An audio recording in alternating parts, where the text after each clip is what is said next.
Bonjour les amis, comment allez-vous? Bon écoutez, moi ça va à peu près, sauf que là, on n'est pas dans la même position que d'habitude. Là vous voyez mon étagère à bazar et à bijoux. Et vous voyez que je ne suis pas du tout bien orientée, donc je suis obligée de tenir le trépied. J'ai voulu prendre le trépied au lieu de mon truc habituel, c'est-à-dire des livres entassés. Comme j'ai un trépied, il faut que je m'en serve, mais il n'est pas pratique du tout, ou en tout cas je ne sais pas l'utiliser. Donc là, je suis en train de le tenir pour qu'on voit. Sinon, si je le lâche, voilà ce que ça donne. Et j'arrive pas à le monter ou à le baisser, j'y arrive pas. Donc technique, tactique. On est là aujourd'hui pour parler recettes de cuisine. Alors, comme je ne peux pas filmer dans ma cuisine parce qu'elle est attenante, c'est une cuisine où on voit bien les rides de ma bouche.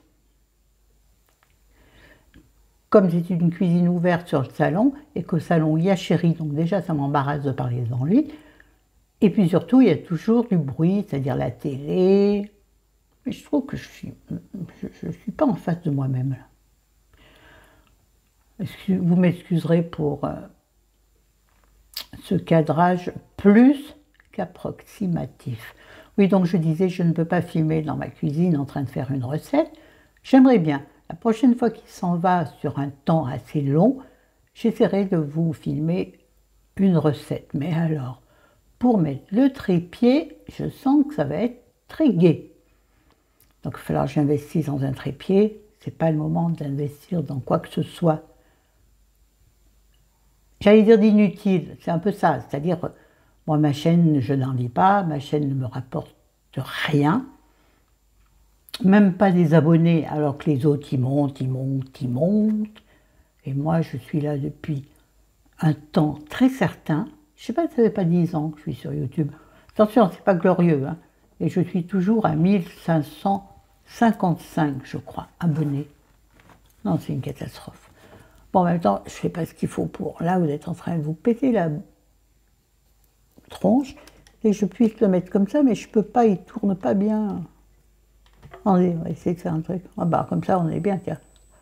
Attendez, attendez. On rigole bien, hein? Ah, on rigole bien.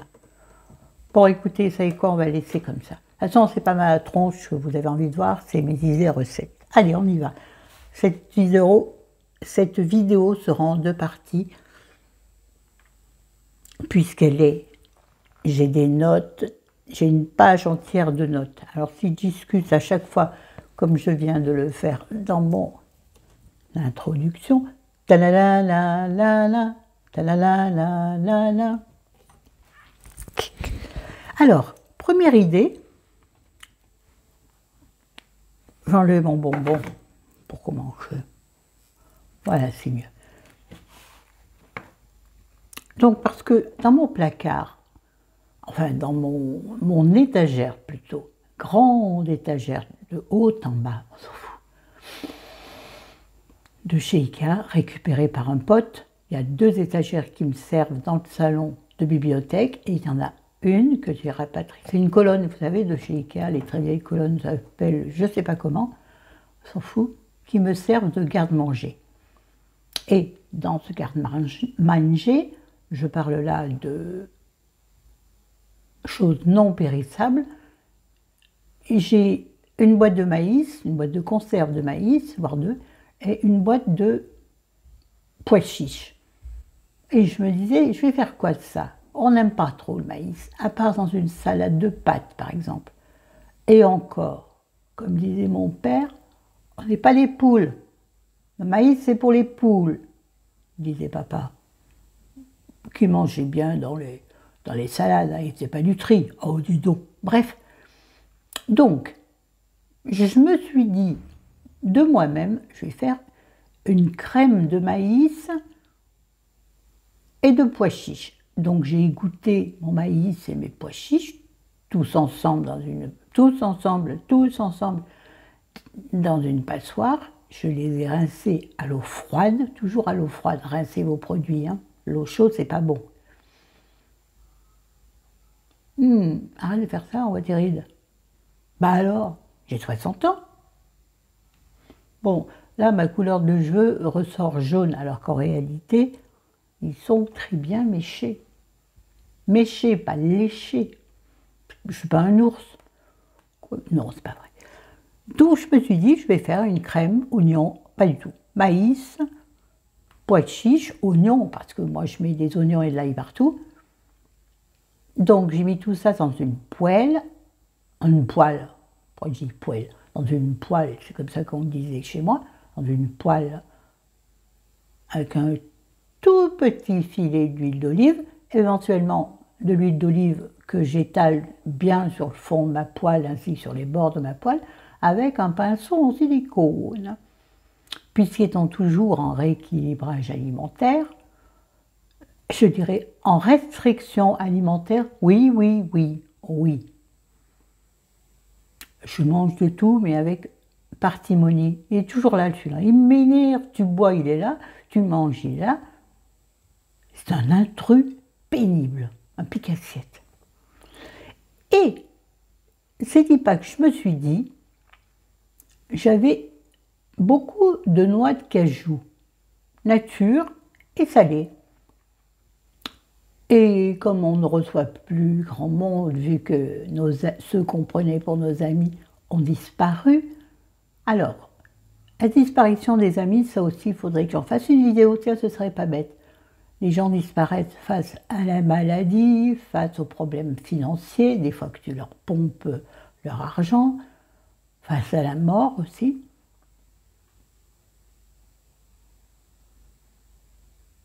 Donc on ne reçoit quasiment plus personne à l'apéro.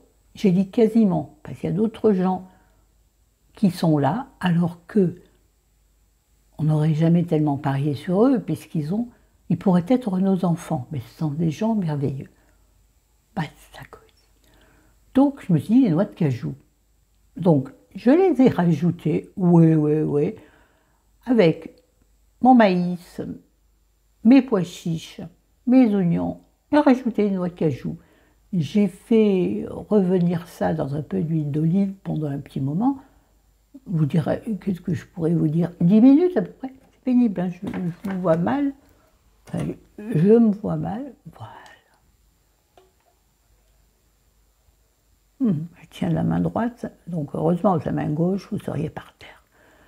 Donc j'ai fait revenir tout ça. Et une fois que tout ceci m'a paru suffisamment mijoté, bon j'ai mis une pointe d'eau hein, pour pas que ça grille, parce que là je ne veux pas faire griller, je veux faire ramollir. Une fois que tout ça a été fait, j'ai tout rassemblé,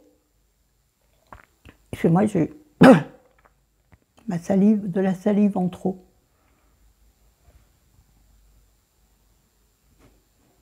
Me fait rire quand je me regarde comme ça.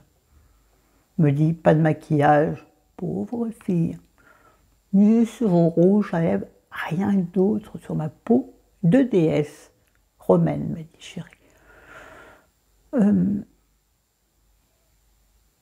Où j'en suis? Voilà, donc j'ai transvasé tout ce beau monde dans un saladier, je ne savais pas dans quoi le mettre, et j'ai pris le robot plongeant, comment on appelle ça? Le mixeur plongeant, et j'ai transformé tout ça dans on dirait presque une soupe. Non, pas une soupe, parce que c'est beaucoup plus épais qu'une soupe. Quand j'ai vu que ça prenait pas mal, j'ai laissé pendant un certain temps mousser. Je me suis dit, ça va être encore meilleur, ça va faire une sauce légère, enfin aérée. Et ça a marché du tonnerre. Ça, donc après, j'ai mis ça dans un bocal bien fermé, bocal de récupération, bien sûr. C'est bizarre, j'espère que ça enregistre son bruit. Sinon, je vais péter un câble. Entre ma chaîne qui avait disparu et les chaînes qui apparaissent encore ce matin, que je n'ai jamais, que je ne connais pas, donc je supprime à chaque fois pour récupérer la mienne à chaque fois. C'est compliqué. Ça me saoulait ça aussi. C'est qui tous ces cons qui s'amusent avec les chaînes? Parce que la mienne n'a rien d'intéressant. Hein. Non, avec mes 1500 abonnés, si les gens qui pompent les chaîne des autres, c'est pas avec moi, les enfants, vous allez faire du pognon.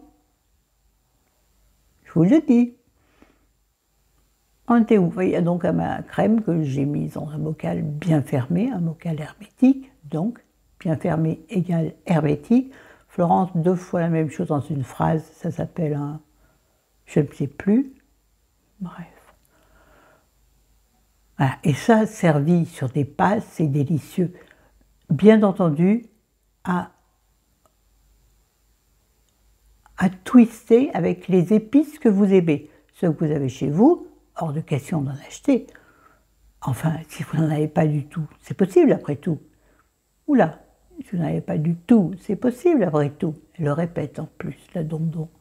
La dondon dodue, comme disait mon père, quand il parlait de quelqu'un qu'il n'aimait pas trop, qu'il trouvait limite vulgaire, il disait « Là-haut, regarde la dondon dodue ». Ah, papa, c'est ça. Coucou, papa, ça va toi? Bah, tu vois, moi, toujours pareil, hein. Un peu plus bavarde, c'est tout. On va peut-être arrêter les conneries. C'est pas une connerie d'ailleurs. Donc cette crème est un délice. Moi, je l'ai pimpée avec un peu de curry, un petit peu de curcuma et une petite touche, donc le bout d'une cuillère à café de ras el hanout, épice que j'adore, que je mets un peu partout, comme le curry, voilà. Et c'est bon, sel et poivre, ça, tout le monde sait que... Non, mes boucles d'oreilles, même pas, vous les voyez. Je suis en train de me démonter le cou. Mon rouge à lèvres ne va pas du tout avec le rouge de ma robe. Bon. Je ne sais pas parler d'une seule chose à la fois. Je m'éparpille. Voilà, donc ça c'était la première idée, qui n'est pas une recette en soi, mais un accompagnement, et ça c'est bien, ça peut pimper vos pâtes habituelles. Mettons juste une crème de noix de cajou ou de cacahuètes pour donner un petit côté asiatique à vos plats, c'est génial. Voilà. À la limite, toutes les graines dont vous ne savez pas quoi faire, vous pouvez en faire une crème. D'ailleurs, moi, dans mon frigo, il va falloir que je réfléchisse. Dans mon frigo, j'ai le reste d'un paquet de poudre d'amande. Et comme je ne fais pas de gâteau, il va falloir que je vois ce que je peux faire avec ça au niveau de salé. Je suis sûre que je vais trouver un truc génial. On en reparlera. Bon, ça c'était une première idée. Deuxième idée, ce qui m'intéresse le plus, c'est voilà, quoi faire avec un poulet. Moi, je fais un poulet rôti pour 2, il est bien évident, d'ailleurs il est au four, il est bien évident que la première fois, j'arrive à manger une cuisse, je vais manger un blanc, ou en tout cas un morceau du blanc, parce que je ne suis plus du tout, on dirait que je suis sous acide. J'ai jamais vu quelqu'un sous acide, avec mes yeux à moitié fermés. Quand je maquille pas mes yeux, je suis beaucoup moins, j'allais dire jolie. Non, on n'ira pas jusque-là. Beaucoup plus terne. J'en étais au boulet. Donc le boulet rôti que je suis justement en train de faire cuire, moi je fais un tapis d'oignons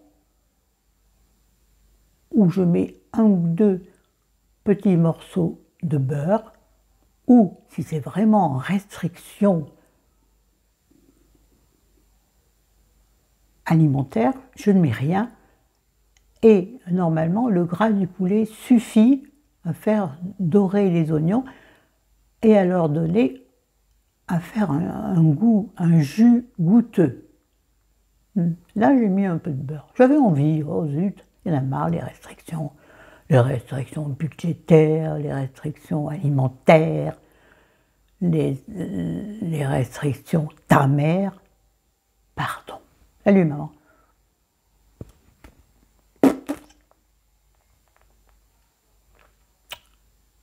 Oui, donc, et quand je le fais cuire très doucement, je l'ai mis à 180. Ça, je ne le surveille pas.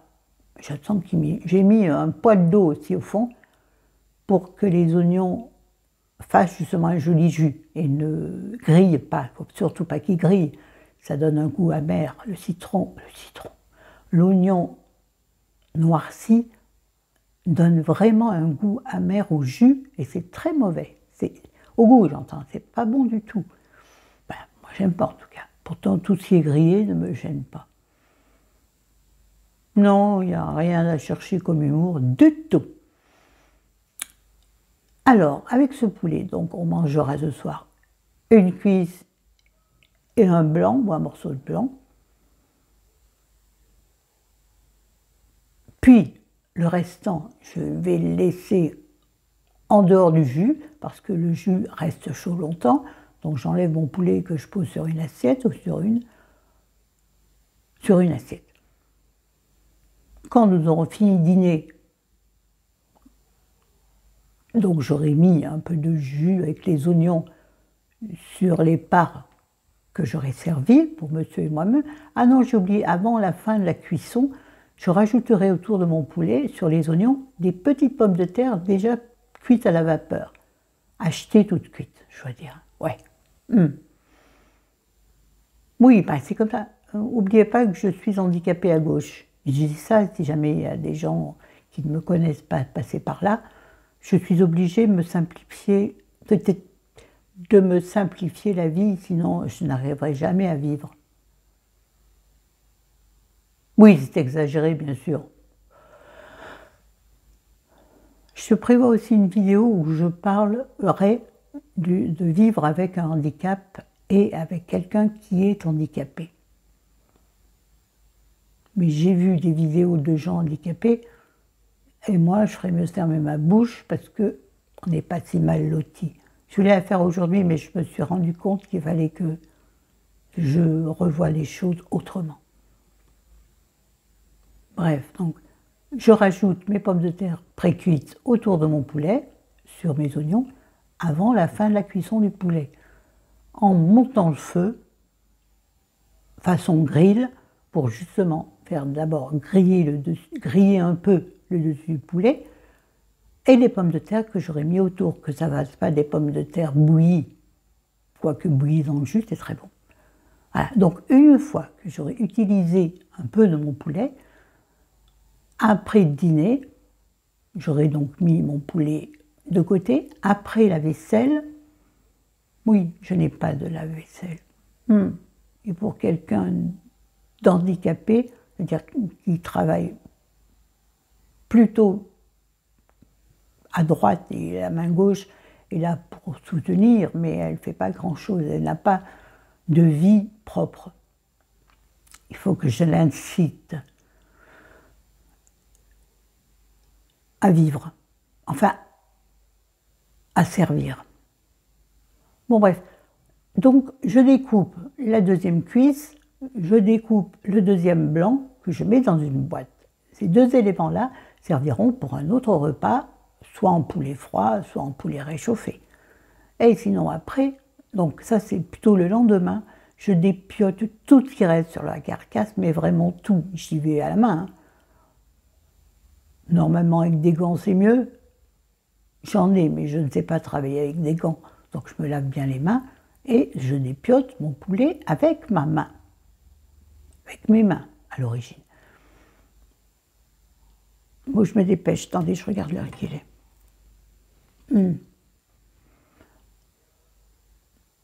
Donc, une fois que j'ai bien dépioté mon poulet, je mets tout ce qui est encore utilisable dans une autre boîte notre boîte hermétique, une boîte en verre, qui a un capuchon en plastique, mais le contenant est en verre. Pourquoi tant de détails qui ne servent à rien? Je trouve vraiment pas joli aujourd'hui. Bout de blouse, c'est pas grave, ça va passer, ça va passer. Reprends-toi, tout va bien dans ta vie. Ça pourrait tellement être pire. T'as connu pire. Ouais, mais j'ai connu mieux aussi. Et donc, une fois que j'ai bien débarrassé la carcasse de tout ce que vous pouvez retirer, la carcasse, je la mets dans un faitout assez haut pas dans une sauteuse ni une poêle, un fait-tout. Comme son nom l'indique, celui qui fait tout. J'ai un fait-tout qui date de, je ne sais pas, qu'on m'a donné, que ce sont comme à peu près tout dans ma vie, et dans mes meubles. Tout est de briques ou de broc, de briques et de broc d'ailleurs. Rien d'Instagrammable, mais rien que du vivant, du vivable. Voilà. J'ai pas de casserole rose, verte, moi j'ai des casseroles dont le cul c'est, comment on dit, c'est tanné, non, c'est, vous voyez, un noirci, d'utilisation plus, mais dans les temps anciens. Vous croyez qu'ils avaient des poêles neuves qui rutilent? Non, ils utilisaient parfois même des poêles sales. Bon, je n'en suis pas là. Donc, bref, je mets ma carcasse dans mon fait-tout, où il restera toujours un peu de viande, c'est obligé. Je rajoute je cherche le nom, un bouquet garni. Donc, thym, laurier. Je rajoute de l'eau jusqu'à hauteur de la carcasse, de façon à ce qu'elle soit recouverte. Et là-dedans, je rajoute les légumes que j'ai, des carottes, du poireau, du chou-fleur. Je fais au hasard Balthazar. Je rajoute là-dedans le jus avec les oignons qui me restaient. Je le rajoute dedans, oui. Je rajoute également un cube ou un... Oui, un cubord. On dit, c'est une marque, mais vous voyez ce que je veux dire. Soit de légumes, soit à la limite un cubord de volaille, de veau, de volaille, de ce que vous voulez, qui est un bouillon concentré, qui va permettre d'obtenir un bouillon maison absolument délicieux. Donc je le laisse mijoter très longtemps en surveillant qu'il y ait assez de jus. Mais il faut quand même que ça réduise pour avoir un bouillon concentré. Voilà. Une fois que j'estime que mon bouillon est suffisamment mijoté, j'arrête, je le laisse refroidir le plus possible. Ensuite, je prends tout ça et je mets dans un gros chinois. Pardon, parce qu'un gros chinois, en général, ça n'existe pas. Bon, j'ai un tout petit chinois, ça c'est plus habituel, plus connu. Oui, non, aucun racisme là-dedans. Oh là là là là, c'est de la marade. Oh, ma mâchoire a craqué. Je ne sais pas si vous l'avez entendu, il faut que je me dépêche. Donc je me perds dans mes obligations. Vous avez vu, j'ai changé la housse de couette. Celle-ci, ça faisait longtemps qu'elle attendait d'être lavée, mais il y avait toujours des lessives avant. Bref, on l'a changée, enfin chérie l'a changée, parce que moi, une couette, je mettrais la couette par-dessus, la housse de couette par-dessus la couette, avec un drap en dessous. Je ne m'emmerdais pas quand j'étais toute seule. Aucun rapport. Donc ensuite, je filtre mon bouillon, donc la carcasse, poubelle, les légumes qui peuvent être encore réutilisés, je les stocke dans une boîte hermétique. J'enlève bien entendu mon bouquet garni. Et donc, il me reste un bouillon pas, enfin, concentré, oui, mais pas concentré comme une gelée, non. Donc ça, je fais comme maman économe Clémence. Allez la voir. Ah, j'avais dit que je faisais plus de publicité pour qui que ce soit. Allez la voir, débrouillez-vous, trouvez-la. Je suis désolée, j'en ai marre d'aider les gens, personne ne m'aide. Ouais, me double, mais m'oublie sur le bord du chemin. Tu te reconnaîtras, j'espère. Ouais, je suis sévère là, mais on a des comptes à régler. Bref. Oui, donc, ça n'est pas un bouillon concentré, mais je transfère ce jus de bouillon, on va dire, dans des pots en verre hermétiques, bien fermés, que je congèle. Alors moi, j'ai très peu de place dans mon congélateur, puisque ce n'est pas un congélateur sur pied, c'est le congélateur de mon frigo. Je les mets, je ne remplis jamais les bocaux jusqu'en haut, Et comme ça, vous pouvez les congeler. Étant donné que le jus va prendre du volume, tout ce que vous mettez au congèle prend du volume quand il congèle, justement, ou surgèle. Je n'ai jamais su la différence. Donc, ne le remplissez pas jusqu'en haut. Vous ne risquez pas de faire péter votre bocal. Voilà. Et quand vous en avez besoin pour faire, je ne sais pas, moi, n'importe quoi, cuire, bref, pour tout ce que vous voulez, même en faire une soupe. Par exemple, pour faire une soupe de potiron, vous mettez ce jus. C'est un délice. Voilà. Et là, vous avez utilisé tout le poulet. Bon, il y a d'autres choses à faire avec tout ce que j'ai dépioté. J'en fais soit, je n'ai pas le temps, soit des lanières que je... Non, je vous en reparlerai dans la prochaine vidéo, parce que j'arriverai pas à tout faire. Voilà. Je vous souhaite une bonne journée. N'hésitez pas à me poser des questions, à me donner des idées de recettes. Moi, je les invente la plupart. Hein. J'adore ça. Voilà. Allez, à plus. Non, pas dans... À plus, Artus. Allez, bon week-end, les amis. N'oubliez jamais, soyez forts. Dit-elle, l'air complètement abattu. Allez, ciao. Ah, je remets.